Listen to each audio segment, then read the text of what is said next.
Bonjour à tous. Avec cette vidéo, nous allons voir un nouveau plugin BLB Bois qui s'appelle Symétrie et Rotation.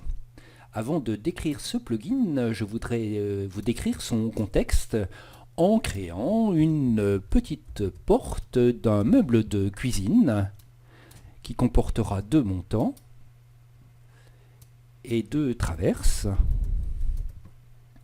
qui feront elles 300. Mes pièces étant générées, je quitte, je vais tourner mes deux montants, Q pour rotation, je vais les tourner de 90 degrés et placer mes traverses.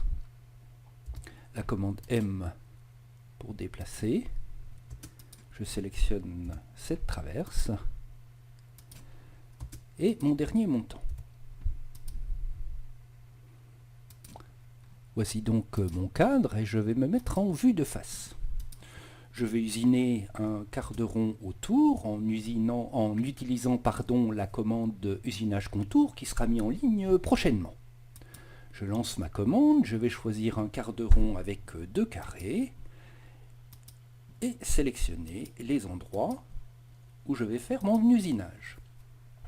Comme il s'agit de pièces identiques, la sélection de deux pièces suffit.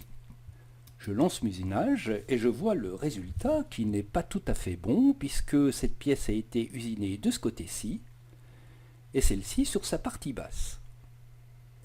Utile de recommencer l'usinage, on va repositionner le composant. Il y a plusieurs méthodes. La première va consister à le faire tourner de 180 degrés, puis à le déplacer au bon endroit.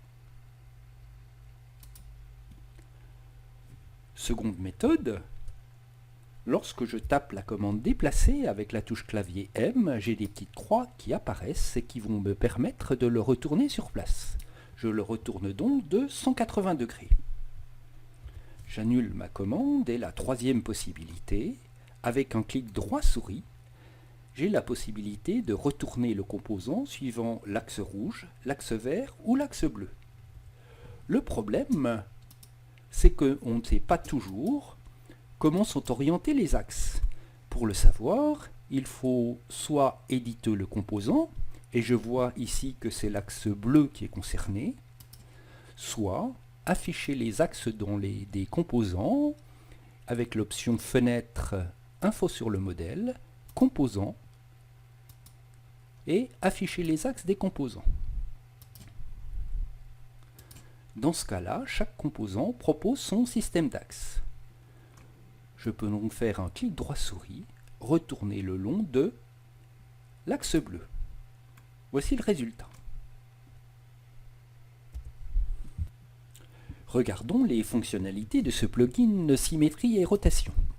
Pour bien comprendre ce qui se passe, j'ai créé une pièce un peu particulière et nous allons lancer le plugin. Il se lance avec un clic droit souris, symétrie et rotation. Deux possibilités, soit indiquer une face, soit indiquer une arête. Si on indique une face, la symétrie va se faire perpendiculaire à cette face. Donc cette face va passer derrière. La face est passée derrière. Là, elle revient devant. Je vais faire une symétrie par rapport à la face haute qui vient en bas et la face, celle-ci, qui va retourner en bas. Et ma troisième possibilité de symétrie, c'est celle-ci. En cliquant ces faces, j'obtiens donc une symétrie suivant la longueur de ma pièce. Donc c'est très simple à utiliser. En indiquant non plus une face, mais une arête, on va faire tourner la pièce de 90 degrés autour de cette arête. La rotation s'est opérée. On peut fixer l'angle, plus ou moins 90 degrés, et là je fais tourner ma pièce de l'autre côté, plus 90 degrés, je clique à nouveau d'arête, et je reviens au point de départ. Il y a la possibilité d'inverser l'angle, il y a la possibilité également de dire autre sens, on va regarder comment ça marche. Je fais tourner autour de cette arête de 90 degrés, en fait j'aurais voulu que ce soit dans l'autre sens, Il suffit de faire autre sens et la pièce se tourne de l'autre côté. Si je choisis cette arête, je vais faire tourner ma pièce de 90 degrés autour de cette arête. C'est donc, là encore, relativement simple à utiliser.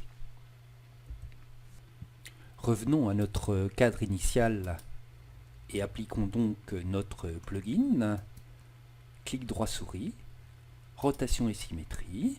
Je vais symétriser par rapport à cette face-ci et ici par rapport à cette face-là. Voilà, le résultat est donc relativement immédiat.